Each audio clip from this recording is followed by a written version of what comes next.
Ilara lived in a world of whispers. Not the hushed secrets of gossiping neighbors, though Oakhaven, like any village, had its share, but the tender rustling murmurs of ancient stories. Her hands, nimble and strong, knew the language of aged paper, the delicate crackle of brittle vellum, the supple slide of fine leather. She was a bookbinder, a restorer of lost narratives, a keeper of quiet histories. Her cottage, named the Bindery, nestled at the very edge of Oakhaven, where the meticulously tended gardens gave way to the wilder embrace of the whispering woods. It was a small, stone-built haven, its windows framed by climbing roses in summer and thick ivy in winter. Inside, the air hummed with the scent of wood glue, beeswax, and the faint, sweet perfume of drying herbs she hung from the rafters. Shelves lined every wall, overflowing with books in various states of repair, their spines a kaleidoscope of forgotten titles and authors. Every morning, Ilara would rise with the sun, the first golden rays slanting across her wide oak workbench. She'd brew a strong tea, Earl Grey with a hint of lavender, and then settle into her work. Today, it was an 18th-century botanical guide, its leather spine cracked, its pages foxed and fragile. With painstaking care, she separated the sections, cleaned each sheet, and began the delicate process of rebinding, her movements precise and practiced. The silence of her workshop was a comforting companion, broken only by the soft scrape of her bone folder, the gentle snip of her thread, or the distant caw of a crow. Sometimes, though, on days when the wind sang through the trees just beyond her garden gate, a different sound would drift in. It was a soft, almost ethereal whistling, a melodic sequence of notes that seemed to ripple from the very heart of the woods. Ilara had heard it ever since she moved to Oakhaven 5 years ago, a year after leaving the bustling chaos of city life behind. She'd never discovered its source, a particular bird, perhaps, or merely the way the air currents played through a stand of old birches, but she'd come to cherish it. It was Whis, a gentle counterpoint to her quiet world, a reminder of the wild beauty just beyond her reach. Ilara had found solace in Oakhaven. After years of chasing deadlines and navigating crowded streets, the village offered a balm to her weary soul. Here, time moved slower, dictated by the seasons and the rhythm of simple lives. The villagers were kind, respectful of her quiet nature, and appreciative of her unique craft. Mrs. Gable, who ran the bakery, often left a warm loaf of sourdough on Ilara's doorstep. Mr. Henderson, the retired postman, brought her fresh eggs from his hens. Ilara, in turn, restored their family Bibles, rebound their children's favorite, tattered storybooks, and created exquisite journals for their special occasions. One blustery Tuesday, the Whis seemed particularly strong, weaving through the wind chimes on her porch. Ilara was painstakingly applying gold leaf to the spine of a newly bound collection of poetry. Her breath held, her concentration absolute. A shadow fell across her workbench, and she startled, her hand trembling slightly. Looking up, she saw a man standing in her doorway, silhouetted against the bright, wind-swept sky. He was tall, with broad shoulders that seemed to fill the frame, and a wild tangle of dark hair that looked like he'd just wrestled a particularly enthusiastic gust of wind. He wore practical, worn clothes, sturdy boots, canvas trousers, and a thick woolen jumper, and carried a battered leather backpack slung over one shoulder. In one hand he clutched a rather large, somewhat ancient-looking camera. "Excuse me," he said, his voice a low rumble, surprisingly gentle for such a commanding presence. "Is the Bindery?" Ilara blinked, momentarily disoriented by the sudden intrusion. Her quiet world had been so thoroughly undisturbed for so long. She set down her delicate tools. "It is," she replied, her voice softer than she intended. "Can I help you?" He stepped further into the room, and the scent of damp earth and pine needles wafted in with him. His eyes, a startling shade of hazel, crinkled at the corners as he smiled. It was a disarmingly open smile, full of warmth and a hint of boyish charm. "My name's Finian," he said, extending a hand. "Finian Hale. I'm new to Oakhaven, just arrived this morning. I'm looking for a place to stay, and Mrs. Gable at the bakery suggested I try the old miller's cottage. She said it was just beyond the Bindery, but I seem to have lost my bearings." He gestured vaguely back towards the woods. Ilara took his hand. His grip was firm, warm, and surprisingly gentle. A small jolt, like static electricity, passed between them. "Ilara Vance," she introduced herself. "And yes, the miller's cottage is indeed just past here. There's a small path that branches off to the left, about 50 yards down the lane." She pointed. "Ah," he chuckled, running a hand through his already disheveled hair. 50 yards in the wrong direction can feel like 50 miles when you're carrying this lot." He patted his backpack, which looked deceptively light on his broad frame. "It's a beautiful spot you have here, Ilara Vance. Smells like stories." Ilara felt a blush creep up her neck. She wasn't used to such direct compliments, especially from strangers. "Thank you," she murmured, feeling a strange flutter in her chest. "I specialize in them, you could say." Finian's gaze swept around her workshop, lingering on the shelves, the stacks of books, the tools laid out on her bench. "You bind books?" he asked, his voice filled with genuine curiosity. "That's incredible. I haven't seen a proper bindery in years. Everything's digital these days." "Some stories still deserve to be held," Ilara said, a hint of passion in her voice.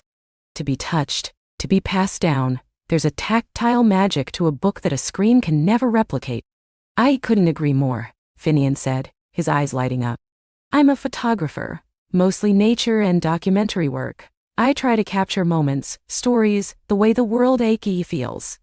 And there's definitely a feel to this place, and to what you do." He took another step closer, his camera now swinging gently from its strap. "Would you mind if I—" He gestured with the camera, a silent request to photograph her workshop. Ilara hesitated. She was a private person, her workshop her sanctuary. But there was something in Finian's earnest gaze, a genuine appreciation, that disarmed her. "Just not me, please," she said, nodding towards her tools. "The craft, if you like." "Perfect," he beamed, and in an instant his entire demeanor shifted.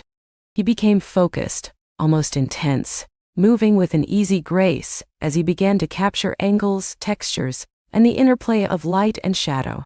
The click of his shutter was a new sound in her quiet space, a staccato rhythm against the wind's gentle whis. He moved around her, respectfully giving her space, but she was acutely aware of his presence. He crouched, stood on tiptoes, tilted his head, framing shots with an artist's eye. He noticed the tiny details she cherished, the worn leather of her apron, the intricate tooling on an antique press, the way the light caught the dust motes dancing in the air. "It's like stepping back in time," he murmured, more to himself than to her, as he peered through his lens at a row of newly gilded spines.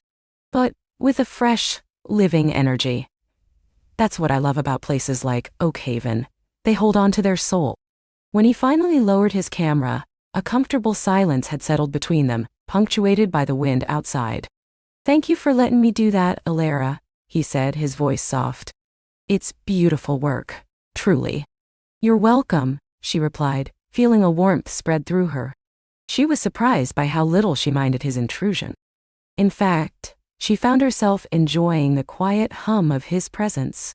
"Well," he said, adjusting his backpack, "I should probably find that cottage before nightfall. It's starting to look a bit ominous out there." He glanced out the window, where the sky was indeed beginning to bruise with shades of purple and gray. "The path is well worn," Ilara assured him. "You can't miss it, and if you do, there's always Mrs. Gable's sourdough for dinner."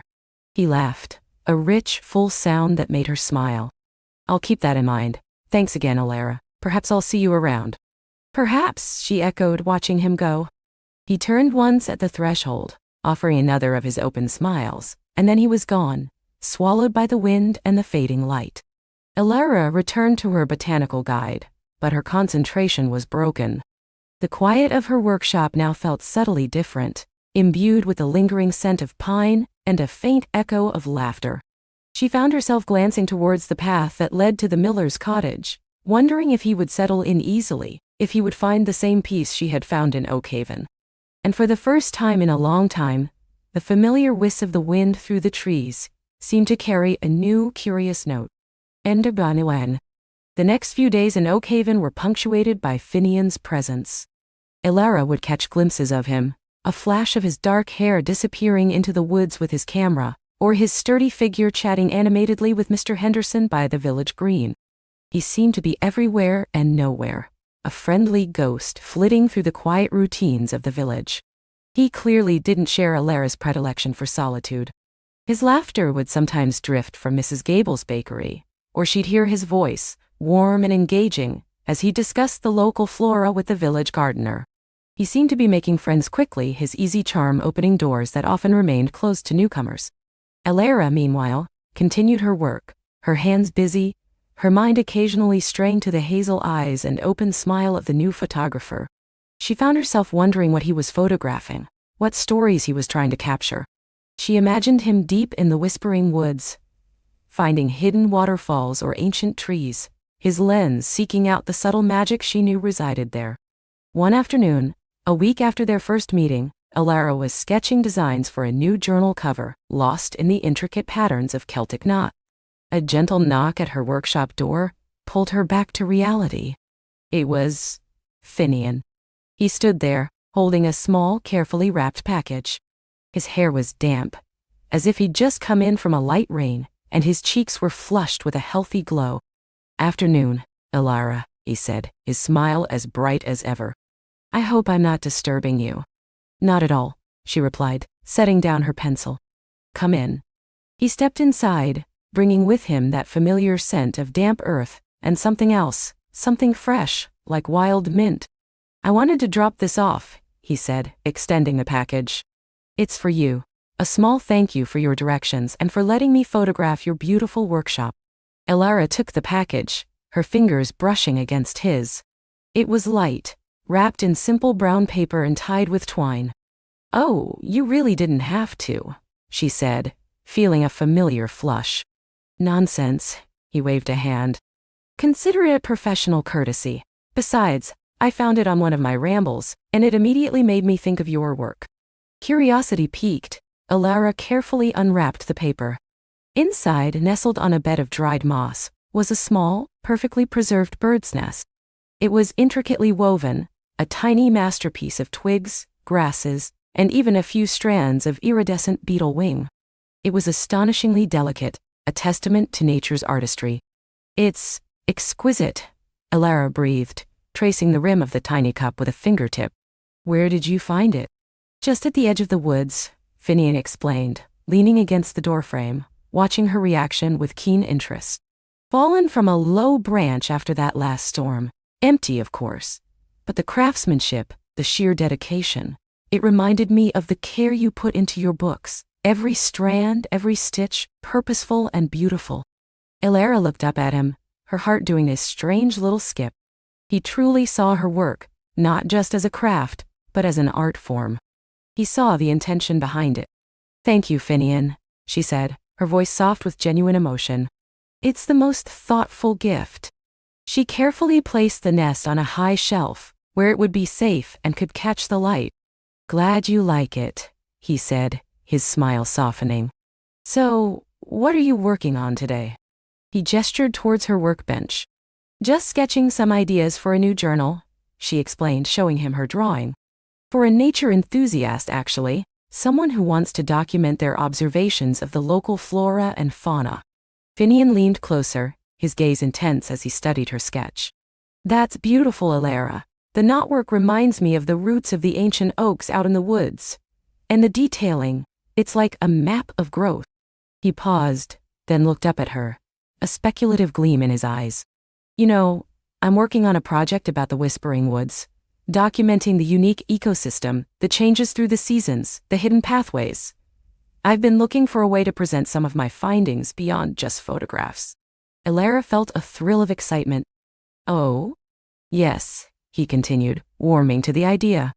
"Imagine a bespoke journal like the one you're designing, filled with some of my best photographs, but also with space for my written observations, maybe even some botanical sketches I've made, a true field guide but a beautiful heirloom piece, something that captures the essence of the woods, not just their surface."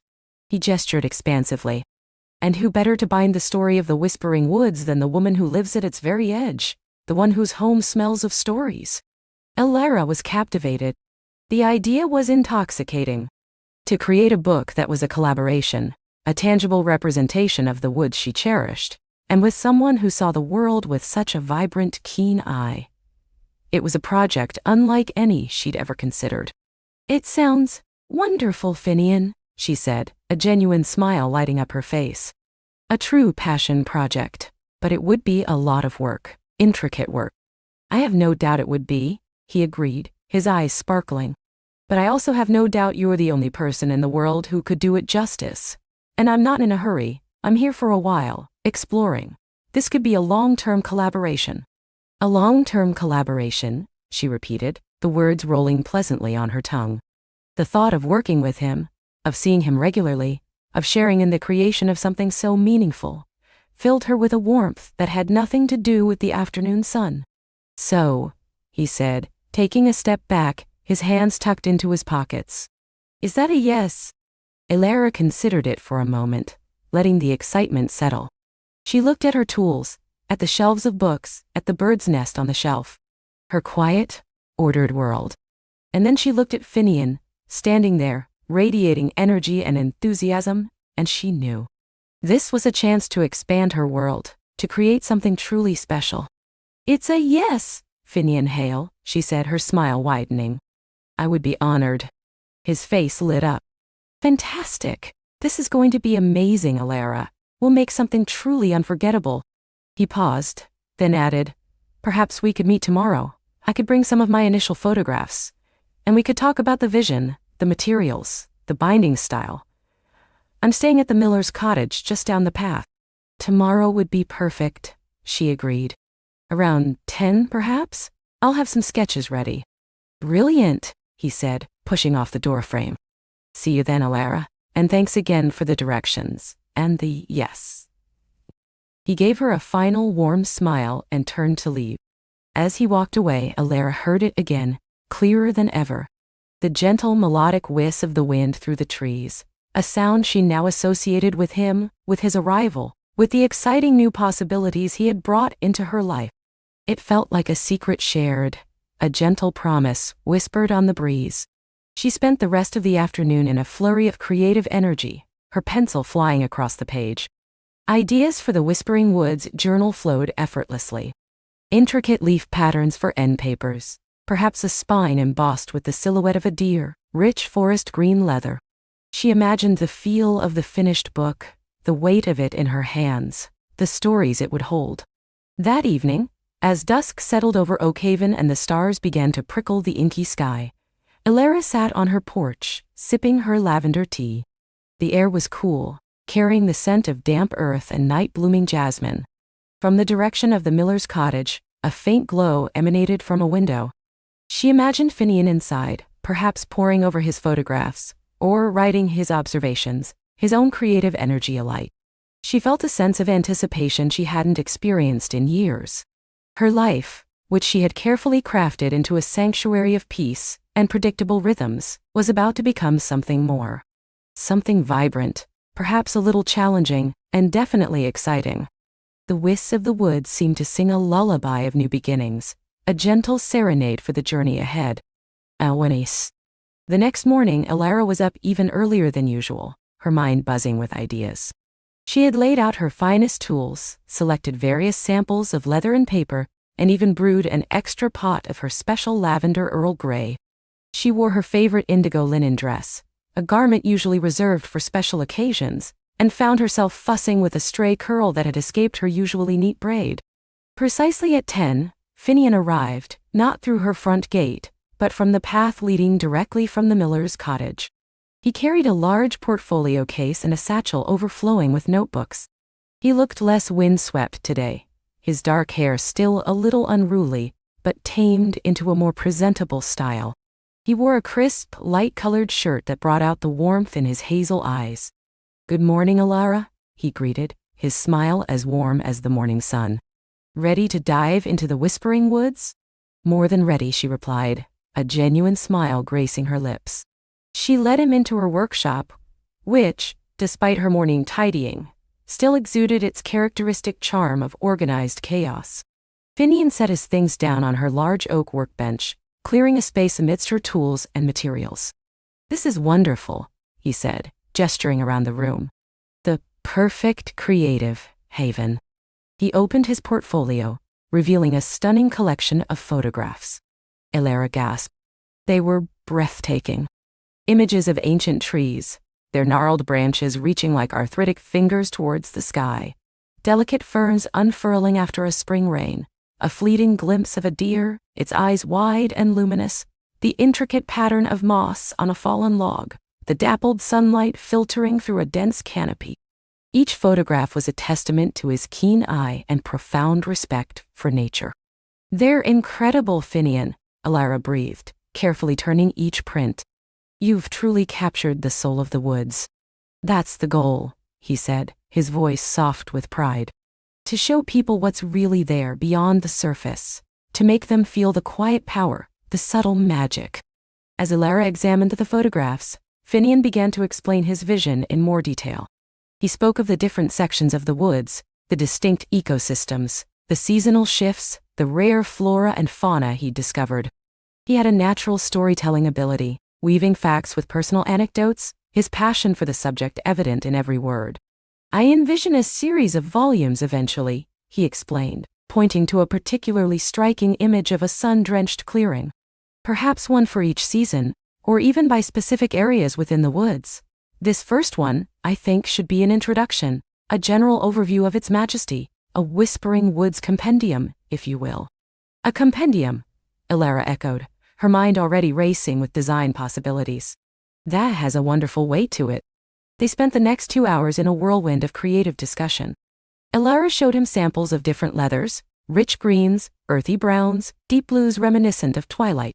She explained the nuances of different binding techniques, the tactile experience of various papers, the art of end papers and decorative tooling.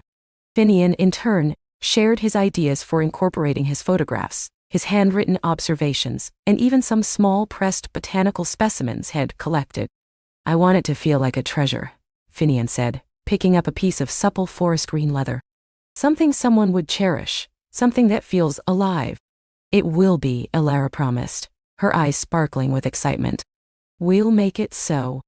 They decided on a sturdy yet elegant half-leather binding with richly textured linen sides. The paper would be a heavy cream-colored stock, perfect for both photographs and handwritten text.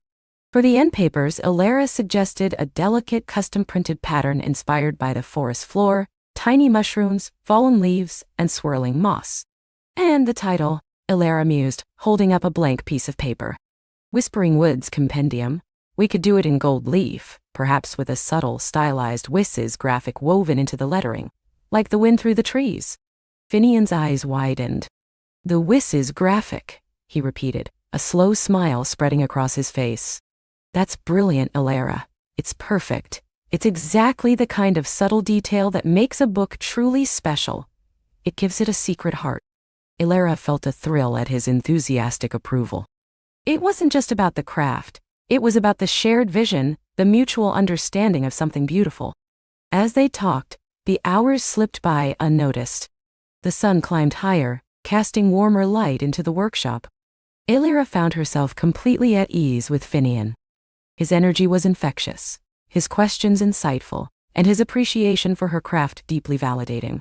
He saw the beauty in the mundane, the story in every detail, much like she did with her books. They broke for a late lunch, sharing Mrs. Gable's sourdough and some local cheese Alara had on hand, along with more tea. Finian spoke of his travels, his adventures photographing wildlife in remote corners of the world, his passion for conservation. Alara, in turn, found herself opening up, sharing stories of her journey to Oakhaven, the quiet satisfaction of her work, and her own love for the natural world, albeit from a more stationary perspective. "I used to think I needed grand adventures to feel alive," Finian confessed, gazing out at Alara's garden, where a robin was busily pecking at the earth. "But there's an incredible depth and complexity in places like this, if you just take the time to look, to listen.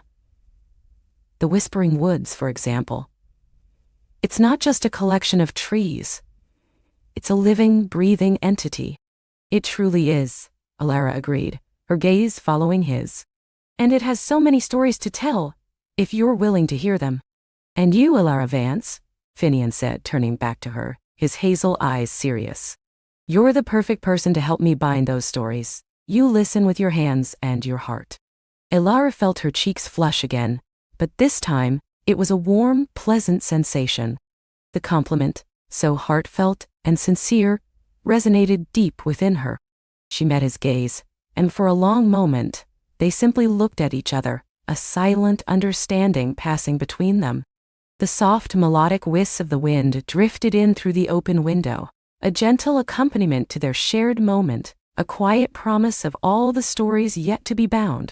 Elara knew, with a certainty that hummed in her veins, that her quiet, beautiful life was about to become infinitely richer, touched by the vibrant spirit of Finian Hale and the whispering heart of the wood. The first chapter of their collaboration was only just beginning, and she found herself eager for every page yet to turn. Finian's smile was a sunrise in itself, warm and full of boundless possibility. "So, Elara," he began, his voice a low melodic rumble, "that collaboration we spoke of. My thoughts are buzzing like a hive of bees, but I'd love to hear yours first. What do you imagine?" Elara, usually meticulous in her planning, found her mind delightfully blank in his presence, yet simultaneously brimming with a vague, beautiful sense of potential. She took a slow sip of her now cool chamomile tea, letting the silence stretch comfortable and expectant.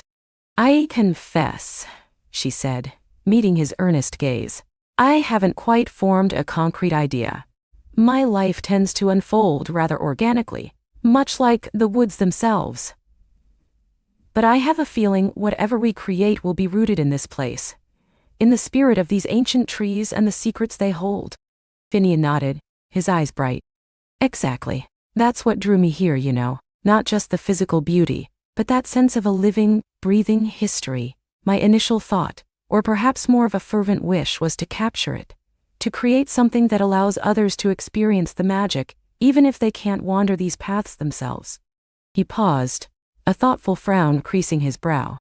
"I'm a photographer, Elara. My lens is how I tell stories. I see the world in light and shadow, in the delicate curl of a fern and the majestic sweep of a canopy." Elara's breath hitched. A photographer. It made perfect sense. His vibrant energy, his keen observation, his appreciation for beauty, all the hallmarks of someone who saw the world through a unique filter. "And I," she said, a soft smile playing on her lips, "I am a writer.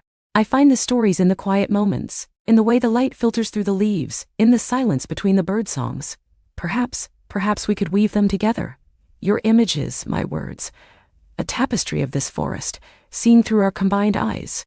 A genuine delight lit Finian's face, making his eyes crinkle at the corners.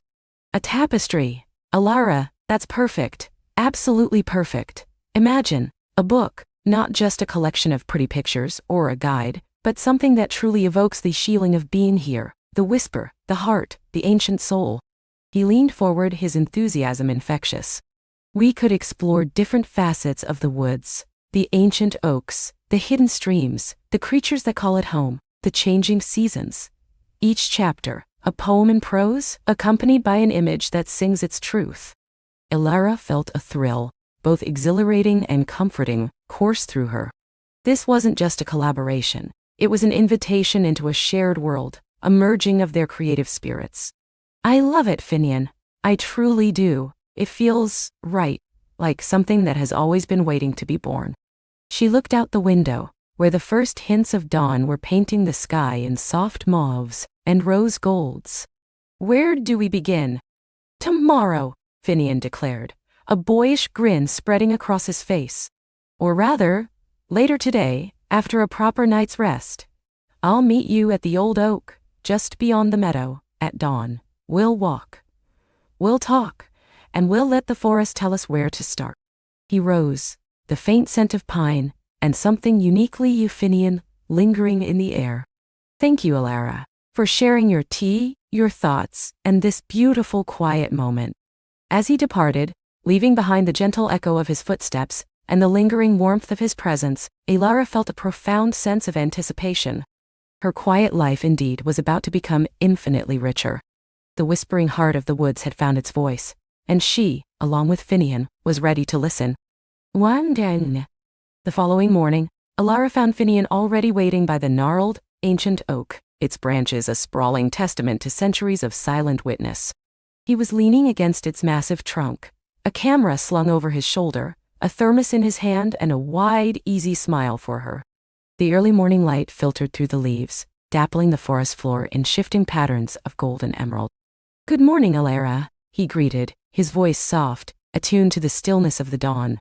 "Slept well?" "Surprisingly, yes," she admitted, a small laugh escaping her. She had expected to lie awake, her mind buzzing with ideas, but Finian's presence seemed to have a calming effect, promising a future that was both exciting and deeply peaceful. "And you?" "Like a log," he confirmed.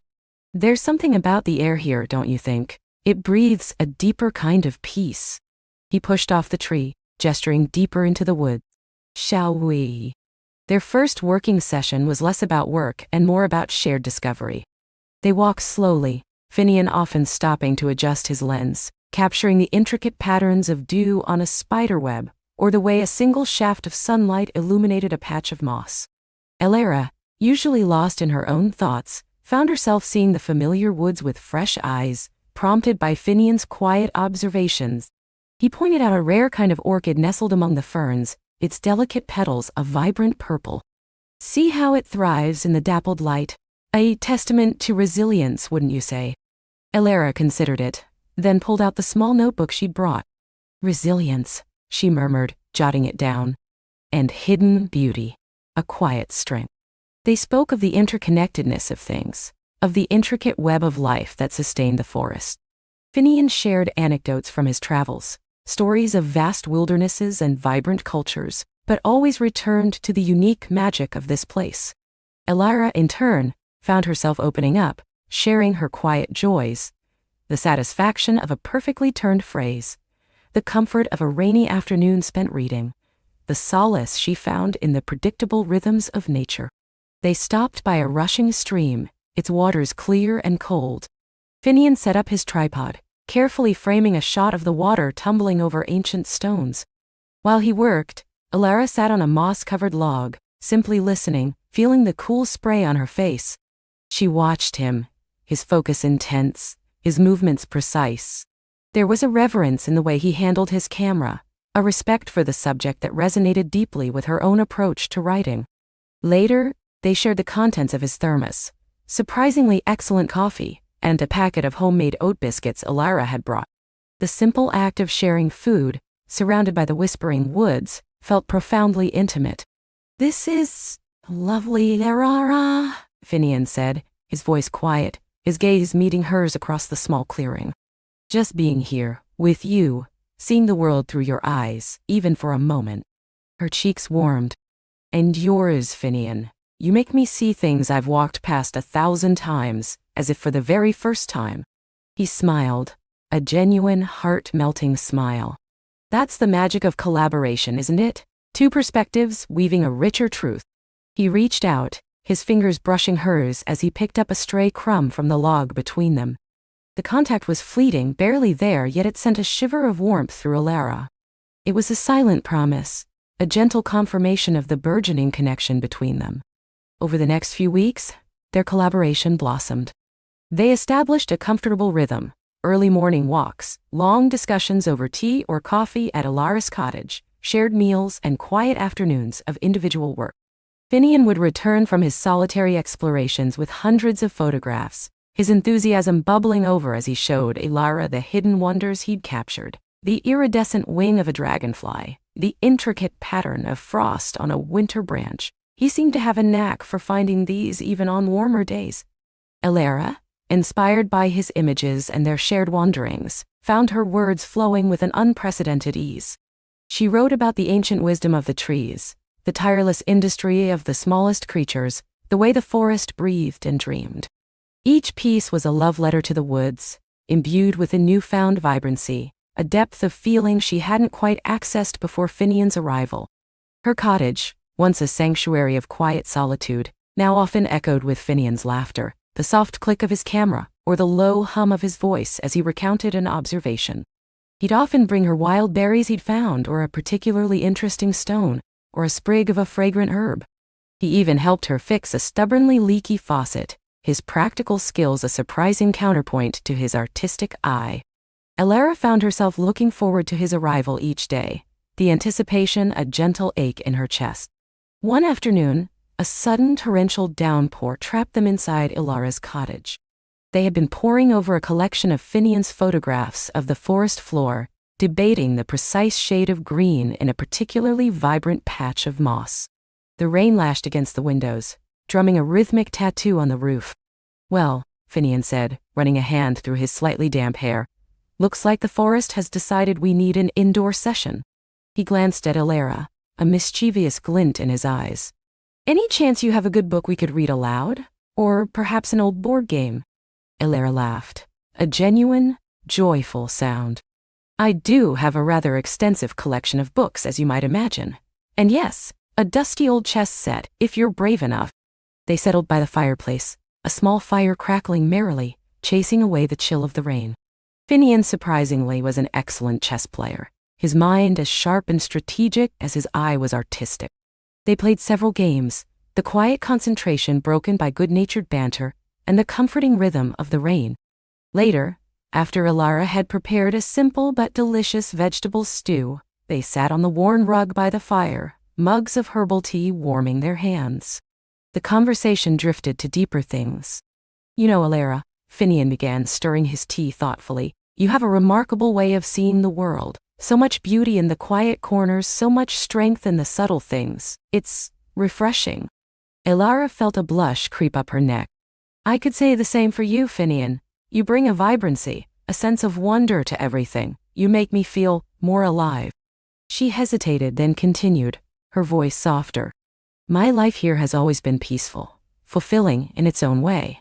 But since you arrived, it's as if a new color has been added to the palette, a brighter hue." He turned to her then, his gaze intense, warm, and deeply understanding. "And you, Ilara, you've brought a grounding presence to mine. I tend to chase the next big thing, the next grand landscape. But here with you I feel a different kind of richness, a quiet depth. It's like finding the heart of the forest, right here. It's like finding the heart of the forest, right here." He reached out, his hand gently covering hers where it rested on her knee. His touch was firm, comforting, sending a jolt of tender electricity through her. "I don't want it to end, this feeling, this partnership." Ilara's heart fluttered like a bird caught in a gentle breeze. She looked down at their joined hands, then back up into his eyes, a silent conversation passing between them. There was so much unspoken, so much understood. "It doesn't have to," she whispered, her voice barely audible above the crackling fire. "It truly doesn't have to end." The rain continued its gentle serenade, but inside the cottage, a new warmth had settled, a quiet promise blooming in the hearth of their shared space. The world outside could rage, but here, in this moment, with Finian's hand in hers, Ilara felt utterly safe, profoundly seen, and deeply cherished. As the weeks turned into months, the project began to take shape with a life of its own. They had decided on a working title, Echoes of the Green Heart, and had outlined chapters corresponding to seasons, specific natural elements, and even moods of the forest.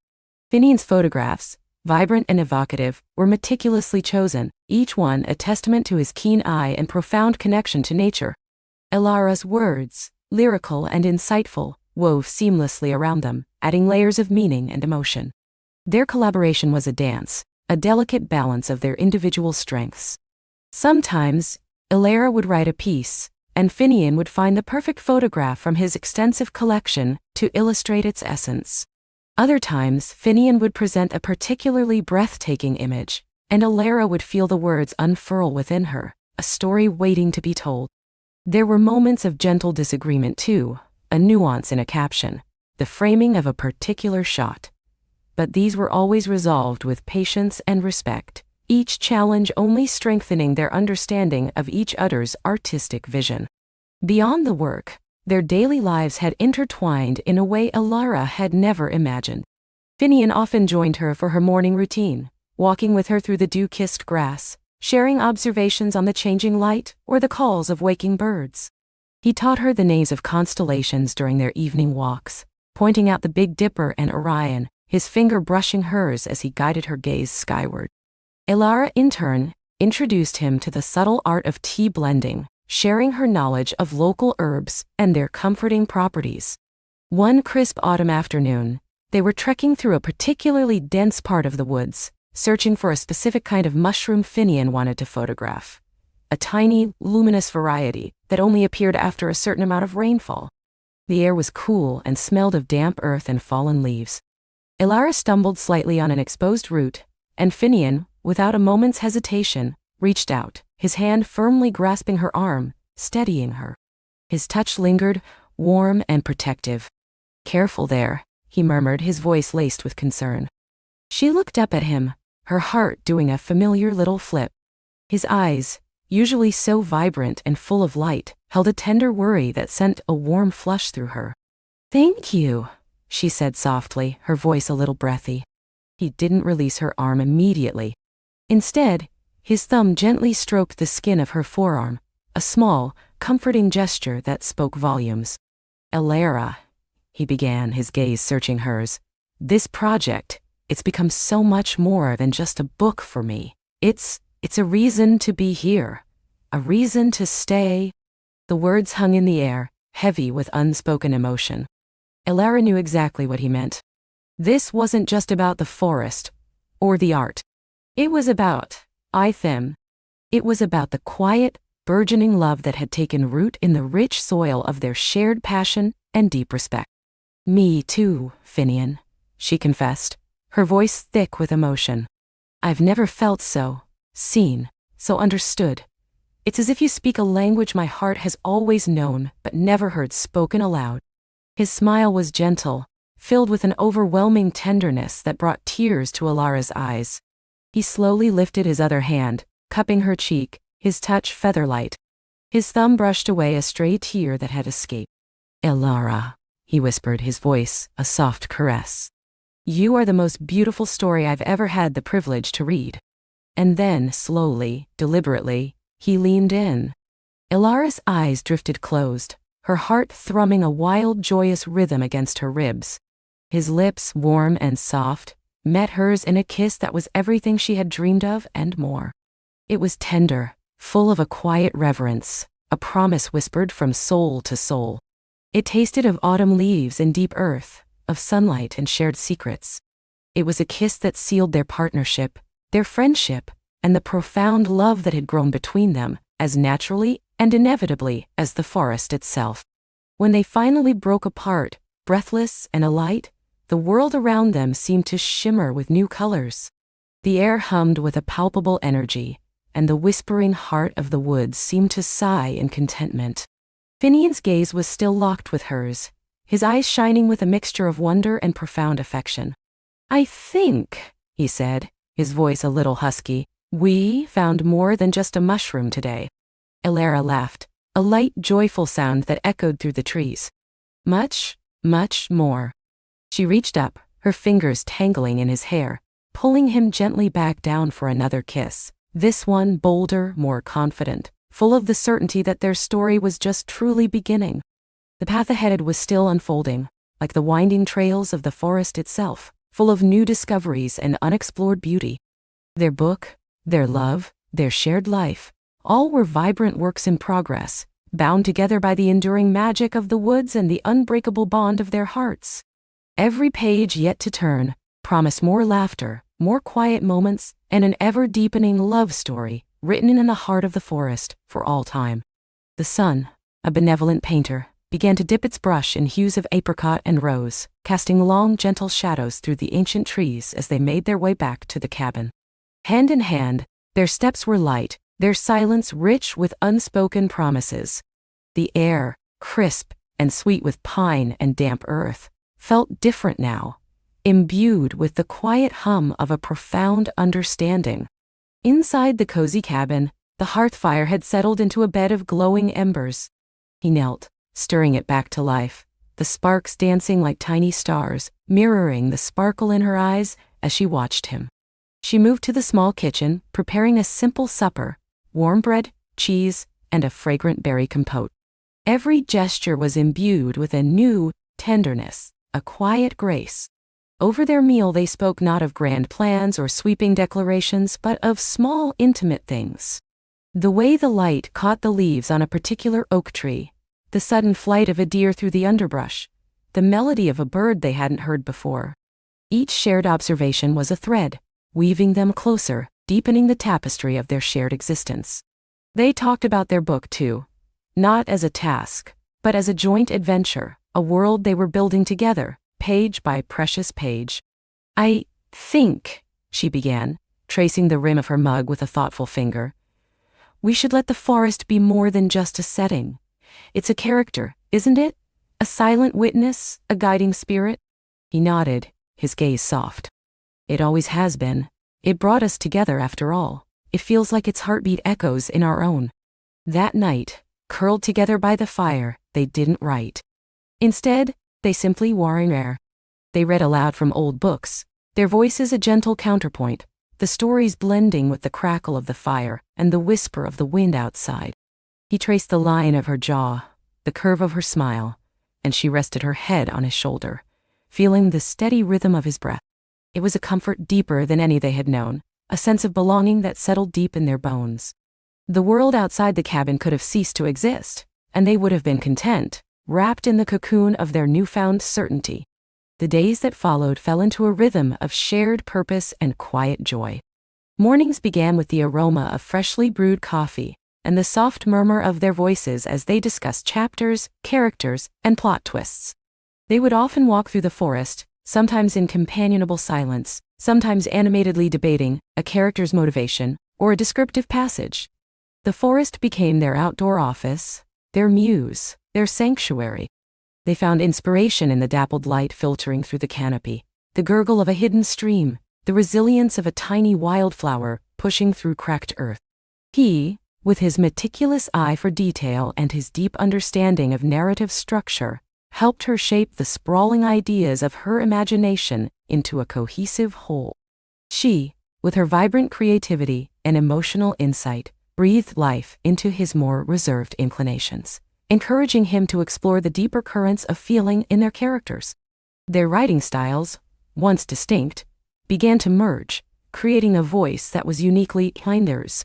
It was a true collaboration, a dance of two minds moving in perfect sync.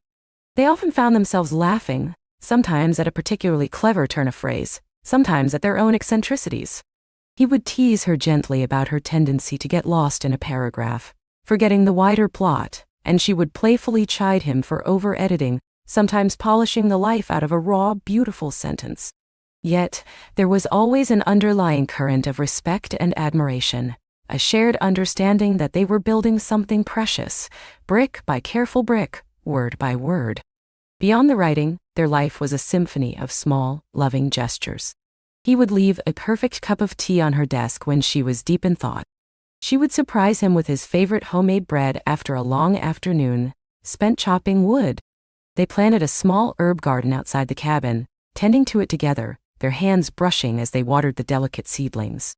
Watching the tiny green shoots emerge from the soil felt like a metaphor for their own blossoming life, a testament to nurturing and patience. As autumn painted the forest in fiery hues, they bundled up and spent hours collecting fallen leaves, marveling at their intricate patterns and vibrant colors. They pressed some between the pages of their favorite books, creating keepsakes of the season. They built a sturdy bird feeder, and soon, a lively community of finches, chickadees, and nuthatches became regular visitors, their cheerful chirps adding another layer to the forest's gentle soundtrack. One crisp evening, as the first snowflakes began to dance outside their window, they sat by the fire, a steaming mug of spiced cider warming their hands. The manuscript lay open on the small table between them, its pages filled with their intertwined stories, their dreams, their very hearts. They had just completed the final draft. A profound silence settled between them, not empty, but full. Full of accomplishment, full of anticipation, full of a quiet, abiding love. She reached across and took his hand, her fingers intertwining with his. "It's done," she whispered, her voice thick with emotion. He squeezed her hand gently. "For now, the next chapter begins." The next chapter began with a carefully packaged manuscript, tied with a simple twine ribbon, ready to be sent out into the world. It was a moment charged with both excitement and a tremor of vulnerability. This was their story, their creation, stepping out from the protective embrace of the forest and their cabin. He drove to the nearest town, a small, sleepy place a good hour's drive away, to mail the package. When he returned, the cabin felt different, lighter, as if a great weight had been lifted, yet also a little emptier without the physical presence of their completed work. They spent that evening reminiscing about the journey of writing it, the arguments, the breakthroughs, the late nights fueled by coffee and shared enthusiasm. Weeks turned into a quiet winter. The forest outside transformed into a wonderland of snow and ice, each branch adorned with sparkling crystals. They spent their days reading, tending the fire, observing the resilience of nature. He taught her how to identify animal tracks in the snow, pointing out the delicate imprints of deer, the bolder prints of a fox, the tiny scurries of mice. She, in turn, inspired him to try his hand at sketching the winter landscapes, capturing the stark beauty of bare trees against a pale sky.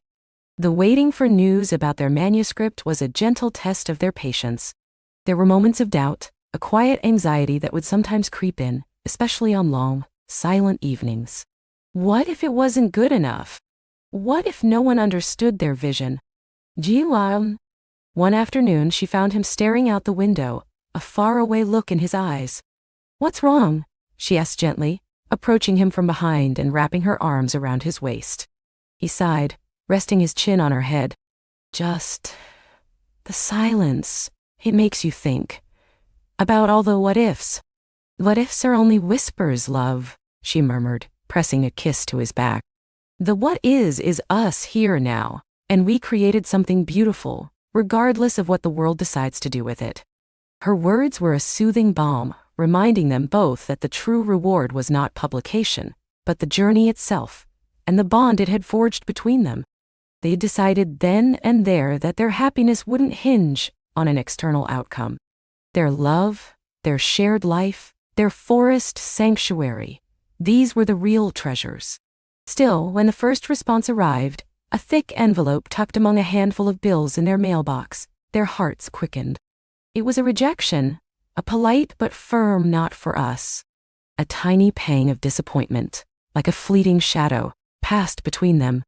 She looked at him, a slight frown creasing her brow. "Well," she said, trying for lightness, "at least they read it." He managed a small smile. "And there are other fish in the sea? Or rather, other publishers in the city?" He picked up the letter, his gaze thoughtful. "They did say the writing was evocative and the world-building immersive. That's not nothing. They decided to view it as a learning experience, a stepping stone. They carefully reread their manuscript, searching for areas to refine, for sentences that could shine brighter. They realized that perhaps some of the more esoteric elements, so clear to them living in the heart of the forest, might be less accessible to a wider audience. They worked on clarifying, on grounding the magic in relatable human emotion without losing its essence. It was a subtle but profound revision, undertaken with renewed determination and an even deeper appreciation for each other's insights. This period of quiet revision, away from the pressure of deadlines, proved to be incredibly rewarding. They discovered new layers in their own story, new nuances in their characters. It was a testament to their resilience and to the strength of their shared vision. They weren't just a couple, they were a true partnership, capable of navigating setbacks with grace and emerging stronger. Spring arrived with a burst of life, melting the snow and coaxing emerald green from the earth. The forest floor became a carpet of wild violets and trillium. With renewed hope, they packaged their revised manuscript and sent it out again, this time to a different agent, one who specialized in nature-inspired fiction. The waiting began anew, but this time, it was different. They were more grounded, less anxious. They had already faced the worst, rejection, and found their way through it together. Their focus remained on their life in the forest, on each other. They spent hours exploring, discovering new paths, identifying new bird songs. They watched a family of deer graze peacefully near their cabin, the fawns taking their first tentative steps. One sunny afternoon, a small older car rattled down their long, winding driveway, a rare occurrence. A woman with kind eyes and a sensible haircut emerged, carrying a briefcase. She introduced herself as Eleanor Vance, a literary agent. Their hearts leaped. This wasn't a rejection letter. This was personally. Eleanor spent the afternoon with them, sitting by the fire, sipping herbal tea, and talking about their book. She spoke with genuine enthusiasm, her eyes sparkling as she described how she was captivated by their characters, by the way the forest felt like a living entity, by the quiet magic that infused every page. She understood their vision, their reverence for nature, their unique blend of realism and wonder. "I believe in this story," she said, her voice firm and warm. "I believe it has the power to touch hearts, to remind people of the beauty and mystery that still exist in the world, if only they take the time to look." By the time she left, having discussed a detailed plan for submission to various publishing houses, a profound sense of relief and exhilaration filled the cabin. They had found their champion. They had found someone who saw what they saw. That evening, they celebrated with a special meal: roasted vegetables from their fledgling garden, wild mushrooms he had carefully foraged, and a bottle of sparkling elderflower wine they had saved for a special occasion. The air was thick with gratitude and a quiet triumph. They had persevered, and the forest, it seemed, had guided them once more. The journey with Eleanor was everything they had hoped for. She was a tireless advocate for their book, a skilled navigator of the publishing world's intricate currents. She kept them informed, but also shielded them from the more stressful aspects, allowing them to remain largely ensconced in their forest haven, continuing their quiet, purposeful life. After several weeks, a call came from Eleanor, her voice bubbling with excitement. A major publishing house, known for its literary fiction with a touch of magical realism, had made an offer. Not just an offer, but an enthusiastic one, seeing the potential for their unique voice to resonate with a broad audience hungry for stories of connection, nature, and quiet wonder. The news felt surreal. They stood on the porch of their cabin, the phone call still echoing in their ears, looking out at the endless expanse of trees. The very trees that had inspired them, that had witnessed their struggles and triumphs, now seemed to shimmer with a celebratory light. They hugged, a long, tight embrace, tears of joy mingling with the cool forest air. "We did it," she whispered, her voice choked with emotion. He kissed her hair, his heart swelling with a mixture of pride and profound gratitude. "No, I did it." The months that followed were a whirlwind of edits, cover design discussions, and author interviews conducted mostly via phone and email, keeping their immersion in the forest largely intact. They learned about the intricacies of marketing, the art of crafting a compelling author bio, and the surreal experience of seeing their own words, their own characters, take shape on the printed page. The cover design was a particular joy. It depicted a solitary cabin nestled among towering, ancient trees, bathed in a soft ethereal light, hinting at the magic within. It was perfect, capturing the essence of their story and their home. Finally, the day arrived when a box of advance copies landed on their doorstep. Carefully, reverently, they opened it. Holding the physical book in their hands, feeling the weight of it, seeing their names on the spine, was an overwhelming experience. It was no longer just a manuscript. It was a testament, a legacy, a dream made tangible. They spent the evening reading excerpts aloud to each other, passages they hadn't touched in months, hearing them anew, fresh and vibrant. They saw how far they had come, not just as writers, but as partners, as a couple whose individual strengths had woven together to create something greater than the sum of its parts. The book, titled "The Forest's Whisper," was released to critical acclaim. Reviewers praised its lyrical prose, its deeply human characters, and its ability to transport readers to a world where nature's magic was palpable. It wasn't a blockbuster overnight sensation, but it steadily gained a loyal following, building through word of mouth and genuine affection. Readers wrote to them, sharing how the book had reconnected them with the natural world, how it had moved them, how it had made them believe in quiet miracles. This quiet success suited them perfectly. It brought a comfortable stability to their lives, allowing them to continue living in their beloved cabin, pursuing their passions without the immense pressure of fame. They gave a few remote interviews, participated in online book clubs, but mostly, they remained in their sanctuary, finding their deepest fulfillment in each other and the rhythm of their days. With the success of The Forest's Whisper, they decided to embark on another shared dream, creating a more sustainable and integrated life within the forest. They expanded their small herb garden into a more substantial vegetable patch, learning the rhythms of the soil, the cycles of planting and harvesting.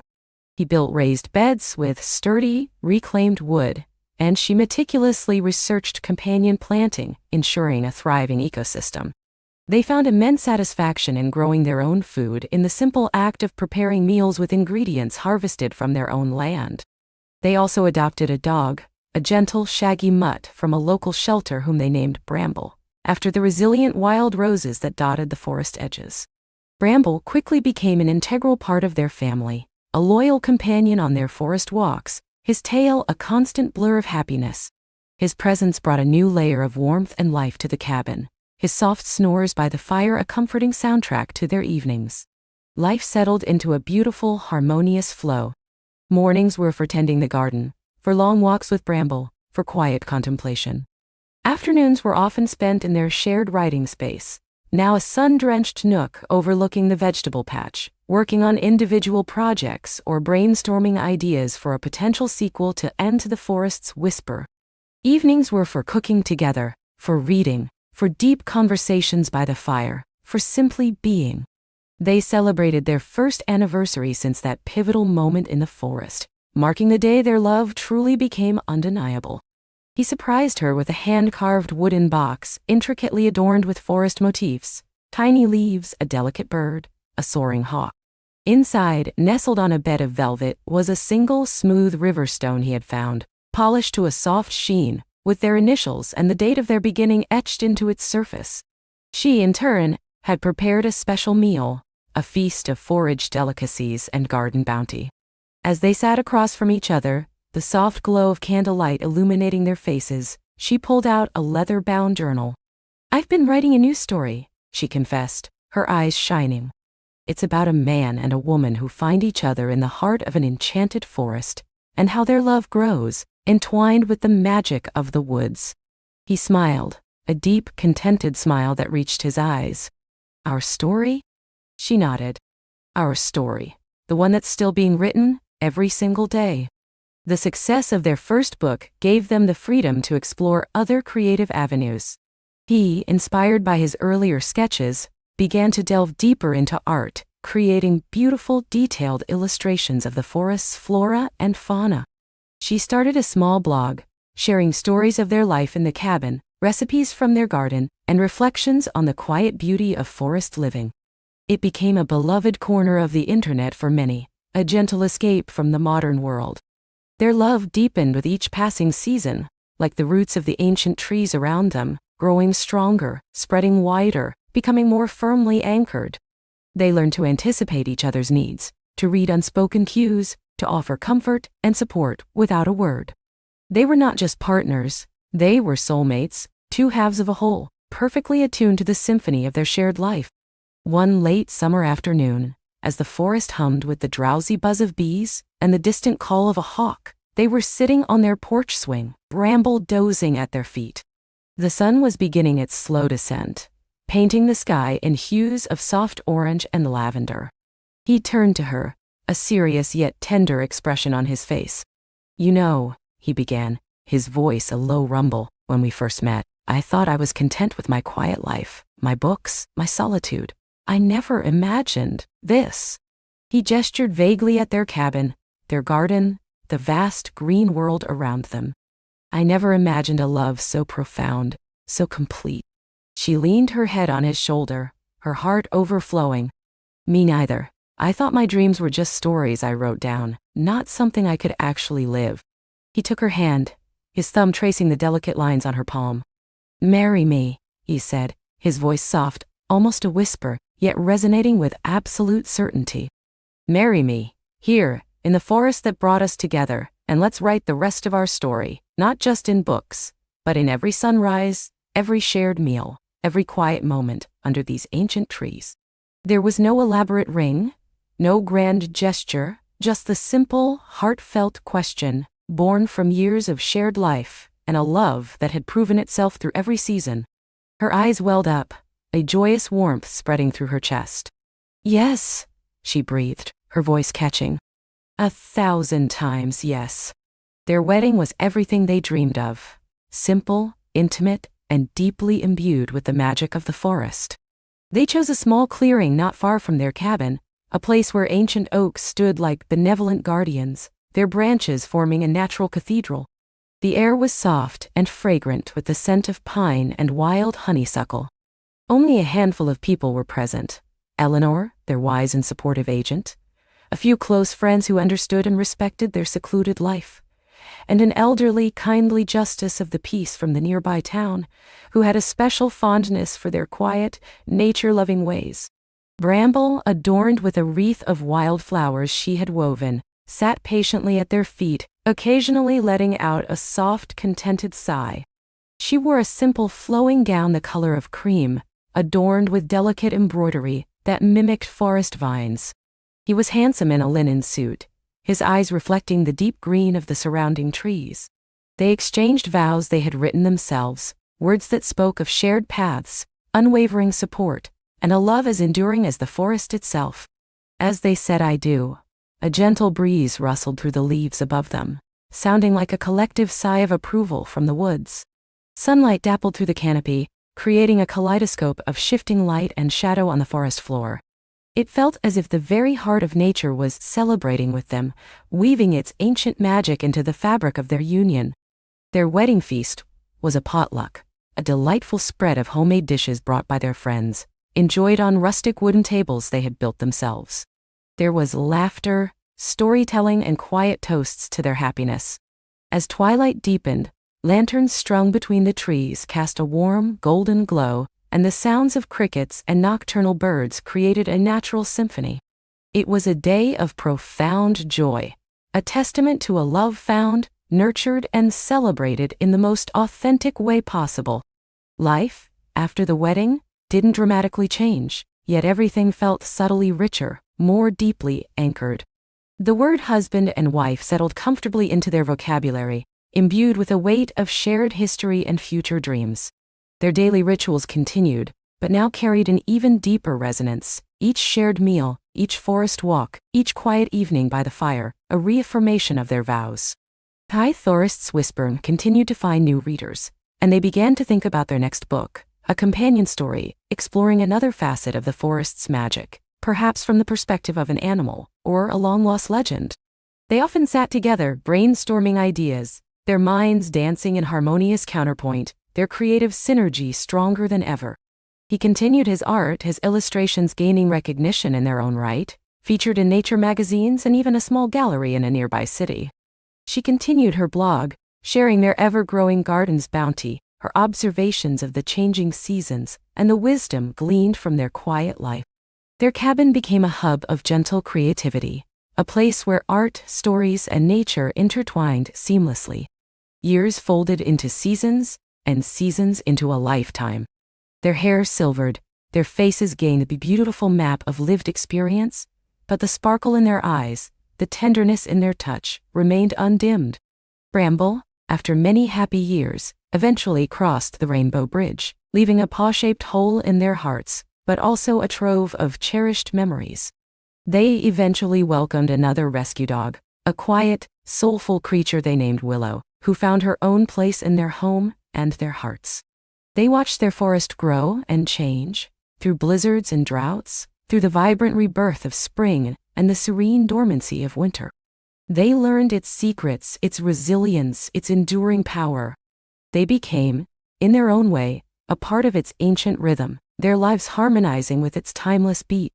Their love story indeed became a legend whispered among the trees. It wasn't a tale of grand conquests or dramatic rescues, but one of quiet devotion, shared passion, and a deep, abiding connection to each other and to the natural world. It was a story of finding home not just in a place, but in another person's heart. On a late autumn evening, many, many years after they first met, they sat by the fire, just as they had countless times before. The wind whispered secrets through the bare branches outside, and the scent of wood smoke mingled with the gentle aroma of the herbal tea she had brewed. His hand rested in hers, warm and familiar. "Remember," she began, her voice soft, a little raspy with age, "that day in the forest, when we realized our story was just beginning?" He smiled, his eyes crinkling at the corners. "How could I forget? It feels like yesterday, and a lifetime ago, all at once. We've written so many pages since then," she mused, gazing into the dancing flames. "More than I ever dreamed." He squeezed her hand, and every single one, a masterpiece, because it was written with you. The fire crackled, casting a warm, comforting glow over the cabin. Outside, the forest stood silent and watchful, its ancient spirit embracing the love that had flourished within its depths. Their book, I the Forest's Whisper, had become a classic, cherished by generations of readers who sought solace and magic in its pages.